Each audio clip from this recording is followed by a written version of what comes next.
ಹೇ WhatsApp beautiful people ಎಲ್ಲರಿಗೂ ನಮಸ್ಕಾರ. India versus England by Harry Brooke by ಅವನು zero ಇದ್ದಾಗ ಔಟ್ ಆಗಿ ಹೋಗವಿರ್ತಾನವ. ಸಿರಾಜ್ ಒಂದ್ ಕ್ಯಾಚ್ ಹೇಳ್ತಾನ, ಅದ್ ನೋಬಾಲ್ ಆಗುತ್ತ. ಅವನು ಅವಾಗ ಔಟ್ ಆಗ್ಬಿಟ್ಟಿದ್ರ ಅವನ ಎಷ್ಟು ಚಲೋ ಇರ್ತಿತ್ತು. 99 ರನ್ಸ್ ಹೊಡೆದವ ಅವ, ಸೆಂಚುರಿ ಮಿಸ್ ಆತವಂತ. ಆದ್ರೂ ಏನ್ ಅವನು 99 ರನ್ಸ್ ಹೊಡೆದವ. ಆಮೇಲೆ ಇಂಡಿಯಾದವ್ರು ಏನ್ ಖರಾಬ್ ಫೀಲ್ಡಿಂಗ್ ಮಾಡಿದ್ರಿ ಅಪ್ಪ.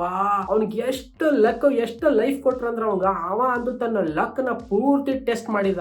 ಅವನ ಹೆದರ್ಲಿಲ್ಲ, ಯಾವ ಬಾಲರ್ ಬಂದ್ರು ಫುಲ್ ಡಾಮಿನೇಟ್ ಮಾಡಾಕತ್ತಿದ್ದ. ಅವನ ತೂ ರಿಷಬ್ ಪಂತ್ ಒಂದು ಕ್ಯಾಚ್ ಬಿಟ್ಟ. ಆಮೇಲೆ ಇವ ಜೈಸ್ವಾಲ್ ಕೈಯಾಗ ಬಂದಿದ್ ಬಾಯ್. ಆದ್ಮೇಲೆ ಕ್ಯಾಚ್ ಬಿಟ್ಟಾಗೆಲ್ಲ ಅವನ ನೆಕ್ಸ್ಟ್ ಬಾಲ್ 4-6 ಹೊಡ್ಯಾವ.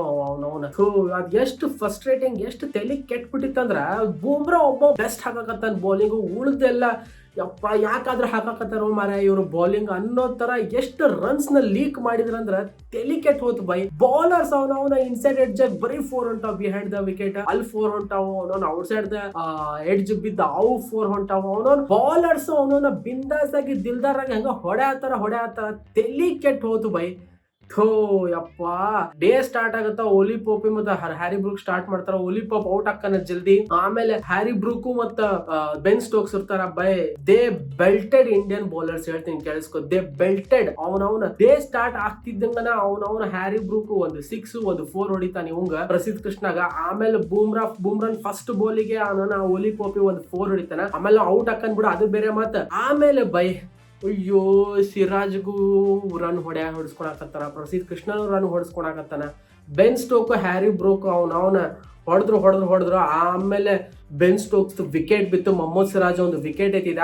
ಆಮೇಲೆ ಬಂದಪ್ಪ ಕ್ರಿಸ್ ವೋಕ್ಸ್, ಜೆಮ್ಮಿ ಸ್ಮಿತ್ ಬಂದ. ಅವನು ಒಂದು 40 ರನ್ ಹೊಡೆದ ಅವನ ನಿಂತ್ಕೊಂಡ. ಆಮೇಲೆ ಕ್ರಿಸ್ ವೋಕ್ಸ್ ಬಂದ, ಬೆನ್ ಸ್ಟೋಕ್ಸ್ 20 ರನ್ ಹೊಡೆದ. ಆಮೇಲೆ ಕ್ರಿಸ್ ವೋಕ್ಸ್ ಬಂದ. ಕ್ರಿಸ್ ವೋಕ್ಸ್ ಅವ್ರು ಬಂದಾಗ ಅವನ 7 ವಿಕೆಟ್ ಹೋಗಿದ್ವು ಬೈ. ಒಂದ್ ಕಡೆ ಹ್ಯಾರಿ ಬ್ರೂಕ್ ಒಂದು ಕ್ರಿಸ್ ವೋಕ್ಸ್ ಇದ್ದ. ಅವನ ಲಕ್ಕಿಲಿ ಲಾಸ್ಟ್ 99 ರನ್ಸ್ ಇದ್ದಾಗೂ ನಾನು ಹೇಳ್ತೀನಿ, ನಾನು ಒಂದ್ ರನ್ ಹೊಡೆದು ಸೆಂಚುರಿ ಮಾಡ್ಕೊಂಡ್ಬಿಡೋದು ಅಂತಾನು ನೋಡ್ಲಿಲ್ಲ.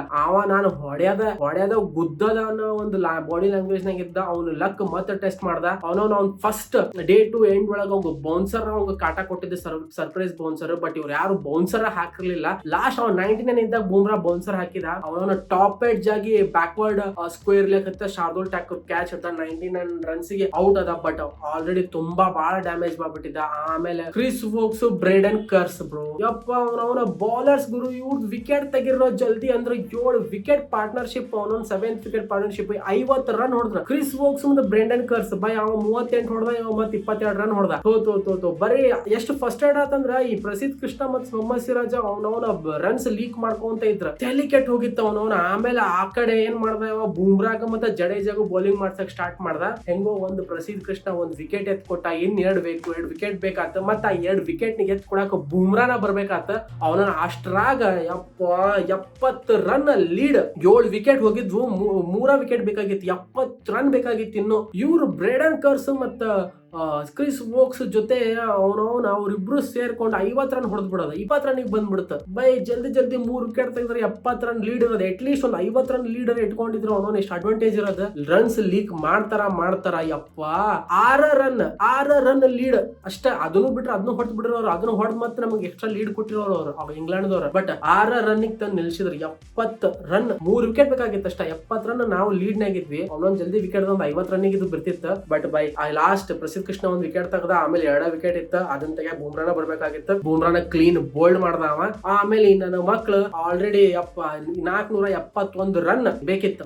ಅದನ್ನ ಹೊಡೆದ. ಅದ್ರ ಮೇಲೆ ಮತ್ತೆ ನಮಗ್ ಲೀಡ್ ಕೊಡ್ಬೇಕಾಗಿತ್ತು ಇಂಗ್ಲೆಂಡ್ ದವರು. ಅವ್ರ 665ಕ್ಕೆ ಅವನ ಆಲ್ ಔಟ್ ಆದ್ರ. ಬಟ್ ಬೈ ಯಪ್ಪ ಬಾಲ್ ಅವನ ಹೊಸ ಬಾಲ್ ಬಂದಾಗನು ಇವ್ರು ಬೌಲರ್ಸ್ ಗಳು ಅದ್ ಹೆಂಗ್ ಸ್ವಿಂಗ್ ಹಾಕತ್ತಿತ್ತಂದ್ರ ಅವನ ಹಡ ಬ್ಯಾಟ್ಸ್ಮನ್ ಕಡೆ ಸ್ವಿಂಗ್ ಹಾಕಿದ್ದಿಲ್ಲ ಬಾಲ್. ಅದ ಅವನ ಹಾರ್ಕೊಂತ ಹೋಗಿ ಆ ಕಡೆ ಕೀಪರ್ ಕಡೆ ಅವ್ನ ತಲೆ ಮ್ಯಾಗಾರ ಹೋಗೋದು, ಈ ಕಡೆ ಆ ಕಡೆ ಆಜರ ಹೋಗೋದು, ಈ ಕಡೆ ಹೋಗೋದು.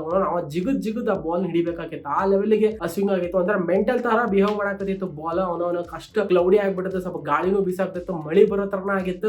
ವೆದರ್ ಫೋರ್ಕಾಸ್ಟ್ ಪ್ರಕಾರ ಮಳಿ ಬರೋ ತರನ ಇತ್ತು ಇವತ್ತ. ಆಕ್ಚುಲಿ ಆ ಏನ್ ವಿಕೆಟ್ ತೆಗದ್ನಲ್ಲ 2 ವಿಕೆಟ್, ಆ 2 ವಿಕೆಟ್ ಮೊದ್ಲು ಏನ್ ಬೂಮ್ರಾ ಬಾಲ್ ಹಾಕಿದ್ನಲ್ಲ ಅವಾಗ ಕ್ಲಿಯರ್ ಆಗಿ ಗೊತ್ತಾಗತ್ತಿತ್ತು ಅವನವನ್ ಇದು ಬ್ಯಾಟಿಂಗ್ ಅಷ್ಟೊಂದು ಸರಿ ಬರಲ್ಲ. ಅವನವನು ಯಾವಾಗ ಸೆಕೆಂಡ್ ಇನ್ನಿಂಗ್ಸ್ ಇಂಡಿಯಾದವ್ರು ಸ್ಟಾರ್ಟ್ ಮಾಡ್ತಾರ ಬ್ಯಾಟಿಂಗ್ ಅಷ್ಟೊಂದು ಈಸಿ ಇರಲ್ಲ ಅಂತ ಅವಾಗ ಗೊತ್ತಾಗೋಗಿತ್ತು. ಯಾಕಂದ್ರೆ ಯಾಕಂದ್ರ ಈ ನನ್ನ ಮಕ್ಳು ಸಿರಾಜ್ ಮತ್ ಪ್ರಸಿದ್ಧ ಕೃಷ್ಣ ಲೀಕ್ ಮಾಡಿದ್ರಲ್ಲ ಅದ್ ಹಂಗ ಆಗಿದ್ದು ಅವನವನ ಎಡ್ಜಿ ಕಟ್ಟಕ್ ಹಾರಿ ಹೊಕ್ಕೋ ಬಾಲ್ ಹಿಂದ್ ಅವನವನ ಒಂದ್ ಹಂಗ ಕಟ್ ಆಗ್ಲಾರ್ದಂಗ ಬೌನ್ಸ್ ಆಗಿ ಹಿಂದ್ ಹೊಕ್ಕೋ ಅಷ್ಟು ರನ್ಸ್ ಲೀಕ್ ಆಗಿ ಹೋತ ಅದಕ್ಕೆ ಅವ್ರು ಅಲ್ಲಿವರೆಗೂ ಬಂದ್ರು ಅವನ 465 ವರೆಗೂ ಬಂದ್ರ ಇಲ್ಲಾಂದ್ರೆ ಅವನ ಅಜ್ಜಿ ಅವ್ರನ್ನ ಅಟ್ ಲೀಸ್ಟ್ ಒಂದ್ 400 ಅಥವಾ 410 420 ಗೆ ಕಟ್ ಹಾಕಿದ್ರು ಒಂದ್ 50-60 ಲೀಡ್ ಇರ್ತಿತ್ತು. ಬಟ್ ಹೊಲಸ್ ಫೀಲ್ಡಿಂಗ್ ಮಾಡಿದ್ರು ಆಕ್ಚುಲಿ, ಆಮೇಲೆ ಹೊಲಸ್ ಬೌಲಿಂಗ್ ಮಾಡಿದ್ರು ಇವ್ರಿಬ್ರು. ಬೂಮ್ರಾ ಒಬ್ರನ್ನ ಎಕ್ಸೆಪ್ಷನಲಿ ವೆಲ್ ಇದ್ದ, ಅವನವನ ಬೂಮ್ರಾನ್ ಮೇಲೆ ಡಿಪೆಂಡ್ ಆಗಿ ವಿಕೆಟ್ ಬೇಕಾಗಿದ್ದಿಲ್ಲ, ಅವನ ಕರ್ಸಿ ಹಾಕಿ ಅವನ ಇಂಜುರಿ ಮಾಡಿಸಿ ಅವನವನ ಒಂದ್ 6 ತಿಂಗಳು ಅವ್ನ ಮತ್ ಮನೆ ಕುಂದ್ರಂಗ ಮಾಡಿಸ್ತಾರೆ ಇವ್ರು.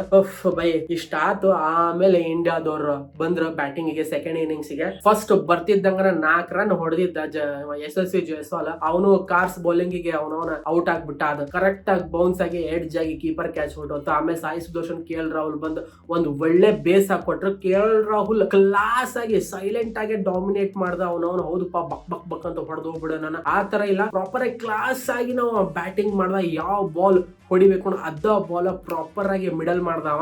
ಆಮೇಲೆ ಸಾಯಿ ಸುದರ್ಶನ್ ಹೋದ ಮ್ಯಾಚ್ ನಾಗ ಅವ ಡಕ್ಔಟ್ ಆಗಿದ್ದ ಅಂಡ್ ಈ ಮ್ಯಾಚ್ ನಾಗ ಆಕ್ಚುಲಿ ಅವ ಒಂದು ರೆಸ್ಪಾನ್ಸಿಬಲ್ ಆಗಿ ಆಡ್ದ. ಅಂಡ್ ಅಗೇನ್ ಬೆನ್ ಸ್ಟೋಕ್ಸ್ ಬಂದ. ಬೆನ್ ಸ್ಟೋಕ್ಸ್ ಬಾಲಿಗೆ ಮತ್ತೆ ಸೇಮ್ ಬಾಲ್ ಅವನವನು ಔಟ್ ಆಗ್ಬಿಟ್ಟ ಸಾಯಿ ಸುದರ್ಶನ್. ಅದೇ ಒಂದ್ ಸ್ವಲ್ಪ ಕಾಲಿಂದ ಮುಂದಿತ್ತದ, ಅದನ್ನ ಜಸ್ಟ್ ಫ್ಲಿಕ್ ಮಾಡ್ದ ಆ ಕಡೆ ಅವನವನ ಓಲಿ ಪೋಪಿನ ಮತ್ತ ಅದನ್ನ ಬೆನ್ ಟೆಕೆಟ್ ಅದನ್ನ ಕ್ಯಾಚ್ ಹಿಡ್ದ.